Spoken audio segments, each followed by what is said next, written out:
इस बटन के थ्रू हम इसको इंसर्ट भी कर सकते हैं जी। इसमें है डॉक्यूमेंट के अंदर जो है ना वो हम पेज की सेटिंग कर सकते हैं। पेज सेटअप है, पेज लगा हुआ कौन सा है, A4 है, लीगल है, कौन सा है, विड्थ इसकी कितनी है, हाइट कितनी है, पोर्ट्रेट है या लैंडस्केप है, और इसमें मार्जिन कैसे सेट करेंगे जी। तो कॉलम इसमें कितने होंगे, गुटर कितना होगा, और ओके करेंगे तो ये सेटिंग हमारी यहाँ पर सेव हो जाएगी। या यहाँ पर हम चेंज कर सकते हैं सेटिंग, जो हमारी पहले की ऑलरेडी अप्लाई हुई है उस सेटिंग को हम यहाँ से चेंज कर सकते हैं डॉक्यूमेंट के थ्रू। गाइड है, ठीक है ना, वर्टिकल और हॉरिजॉन्टल यानी फॉर्मेट गाइड है, ठीक है। तो इसी तरह से हम जो है ना वो आगे style sheets, define colour, style sheets के अंदर हम कोई भी हम डिफाइन कर सकते हैं, मॉडिफाई करके खुद अपनी मर्जी से बना सकते हैं, ठीक है। तो ये सारी चीज़ें जो है ना वो हम डिफाइन कलर भी हम कर सकते हैं, जो भी हम इसमें सेलेक्ट करेंगे तो ये उसके डिफाइन कर सकते हैं, ठीक है, मॉडिफाई करके उसको डिफाइन कर सकते हैं। अच्छा जी, अब हम इसमें फर्ज किया यहाँ पर मैं ऊपर आता हूँ, यहाँ पर मैं किसी यानी कि यहाँ पर मैं लिखना चाह रहा हूँ, यहाँ के मैं इंसर्ट में डेट एंड टाइम लिखना चाह रहा हूँ। तो यहाँ पर हम मैं यहाँ पर बल्कि नीचे आप जाएं, यहाँ पर अगर आप लिखना इंसर्ट करना चाहें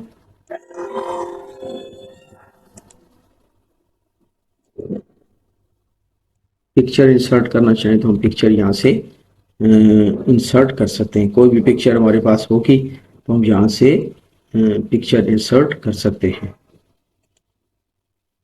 यहाँ पर अगर कोई पिक्चर है तो हम यहाँ पर पिक्चर यानी कोई भी पिक्चर यहाँ पर इंसर्ट कर सकते हैं। फर्ज किया ये वाली पिक्चर है तो यहाँ पर हम इंसर्ट कर, ठीक है, तो ये पिक्चर इसकी आ गई है, इसको ले लो जी। तो दोस्तों यहाँ से हम टेबल इंसर्ट कर सकते हैं। तो ये सारी चीज़ें जो है ना यहाँ से हम इंडेक्स एंट्री है, उसके बाद ऑब्जेक्ट लॉक है, तो ये सारी चीज़ें जो है ना वो हम इसमें परफॉर्म कर सकते हैं। इसके बाद सिंबल है, सिंबल भी किसी भी जगह पर हम यानी कि सिंबल इंसर्ट कर सकते हैं। मिसाल के तौर पर यहाँ पर मैं इंसर्ट करता हूँ जी, तो यहाँ पर मैं फर्ज किया ये वाला इंसर्ट करना चाह रहा हूँ तो ये वाला सिंबल हम यहाँ पर इंसर्ट कर सकते हैं। आप देखें, हम देख सकते हैं कि यहाँ पर मैं इंसर्ट दोबारा मैं करना चाह रहा हूँ सिंबल, तो ये वाला सिंबल जो है ना वो परसेंटेज वाला मैं लगाना चाह रहा हूँ, तो ये परसेंटेज वाला यहाँ पर लग जाता है। ये F8 से मैं बड़ा करके आपको दिखा सकता हूँ कि ये मैंने यहाँ पर इंसर्ट कर लिया है। अब कोई भी सिंबल यहाँ से आप इंसर्ट कर सकते हैं, यानी कि ये सारी चीज़ें आपके पास हैं। और ये साथ साथ आपको जो है ना वो इसके कंट्रोल यानी कि ये आल्ट के साथ ये शॉर्ट कीज भी दिखाई दे रही हैं कि जैसा कि Alt+1, ठीक है ना, ये प्लस इसका सिंबल आ जाएगा। तो ये इस तरह से फर्ज किया यहाँ पर हम Alt+7 करेंगे तो ये हमारे पास Alt+7 में प्रेस करता हूँ, Alt+7, तो ये स्टार जो है ना वो आपके पास आ जाएगा। यानी कि इस तरह से आप इसकी शॉर्ट कीज भी इस्तेमाल करके इनको बखूबी इजीली जो है ना वो इंसर्ट कर सकते हैं जी। तो आज की वीडियो इतना ही, नेक्स्ट वीडियो के साथ हम फिर मिलेंगे, तब तक के लिए अल्लाह हाफिज़, अस्सलाम वालेकुम।